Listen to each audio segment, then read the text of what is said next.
নমস্কার সবাইকে। দেখো স্নান করে চলে আসলাম ঠাকুর ঘরে। আজকে সোমবার, শিব ঠাকুরের পুজো দিয়ে নিচ্ছি। রোজই দেই, তবু মানে সোমবারটা অল্প আলাদাভাবে দিই আর কি। আলাদাভাবে মানে বেলপাতা দিয়ে পুজো দিই, ভালো লাগে। আমার বাবার বাড়িতে বেল গাছ আছে, ওখান থেকে একটা দুটো পাতা এনে পুজো দিই। তারপর পুজো হয়ে গেলে এখন অল্প চা খেয়ে নিচ্ছি মুড়ি দিয়ে। আর মানে ছেলের জন্য দুটো রুটি বানিয়েছিলাম, ছেলে খায়নি, ওর বাবাকে দিয়ে দিচ্ছি।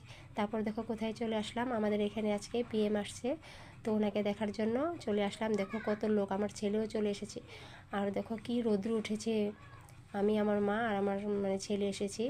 প্রচণ্ড রৌদ্র উঠেছে, একদম মাথা গরম হয়ে গেছে, কিন্তু অল্প অল্প হাওয়াও আছে, মানে হাওয়ার জন্য অল্প মানে আরাম পাওয়া যাচ্ছে।